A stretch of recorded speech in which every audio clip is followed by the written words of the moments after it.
fight commentary breakdowns. So what we have here is a case study in what happens when a type of kung fu or two types of kung fu go against each other, and both of them have never really sparred or really had any kind of real combat before. This is old school, 1954. 54 in Macau. Macau was a Portuguese colony at the time. So this is the only reason why this occurred. The Chinese Communist government in 54 would have never allowed this. So Right in the face. Right in the face. Sticking their chins out. Always keep your guard up. Yep. Oh, man. Just these throwing guys, haymakers. they're throwing from the hip. Yeah. They're just throwing these. And what's interesting is that they are not punching with their knuckles. Yeah, they're not. They're like punching with the palms of their hand. They clench their fist, but they don't punch with their knuckles. Yep. Broke One his is a nose. Wu Tai kind of, or Wu style of Tai Chi, and one is a white crane. I don't know which is which, but at this point you can't really tell because once you get punched in the face a few times, any sort of your flowiness just goes. Yeah. You become either haymaker throwers or kickboxers. Mark Hunt was famous for saying, if I punch you in the face, you go from a black belt to a purple belt. I'll punch you again, you go to a white belt. I love this. I love how they're basically taunting their opponent. Exactly. They're like, if you come near me, I'm going to strike you. Yeah. He's just going around. These guys are so funny. They put one hand out to brace when the other hand is like way down by their hip. Yep.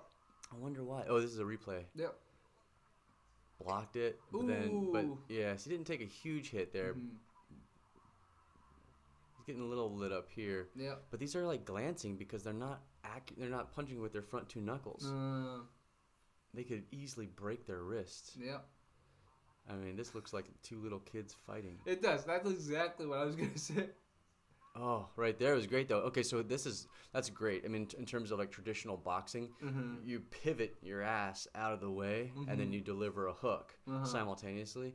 And when you pivot like that, you basically go on your heels, and what that does is it opens up your range of motion for your hook.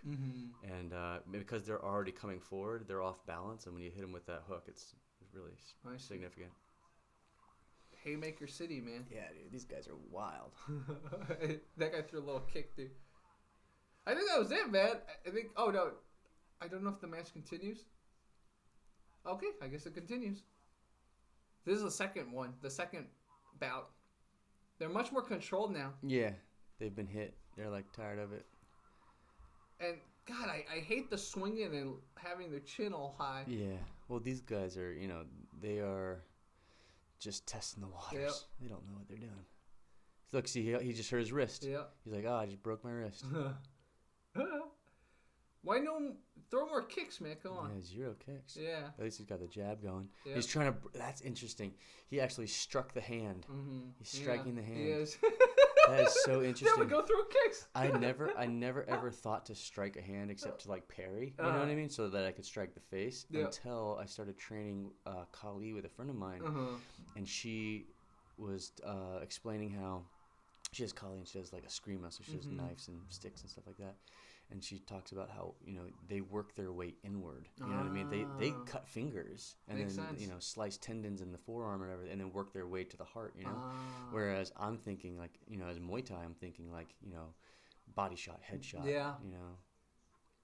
Yeah. If you can break a finger, break their finger, and then you break their hands. This dude is like literally just bringing Hammer wrath fists. down on Yeah. that lead hand. Yeah. So this is the third angle of the same second bout. Man, it would be so fascinating to send a fighter back in time right here. Yeah, and just teach them. Oh my gosh. I love the windmill, the hurricane. I call that the Homer Simpson. Homer Simpson.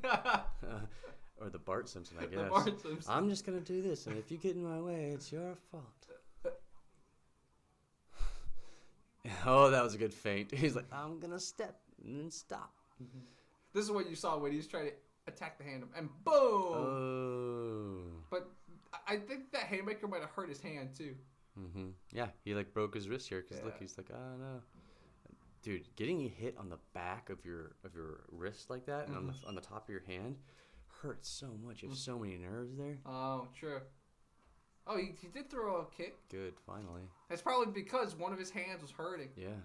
That was a lazy kick by the other guy in response. Yeah. So I think that was it, man.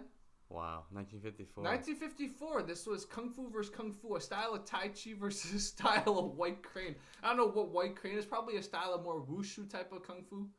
But yeah. Those didn't look too different for me. I think those were pretty similar. Yeah, because they've never been tested in combat. So in combat, you don't know how to apply all this stuff. Yeah. And then you realize a lot of the stuff, as long as the opponent's not moving with you, you can't apply a lot of this stuff. Yeah.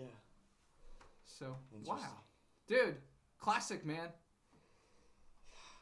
Fight commentary breakdowns. The evolution of fighting. That's right.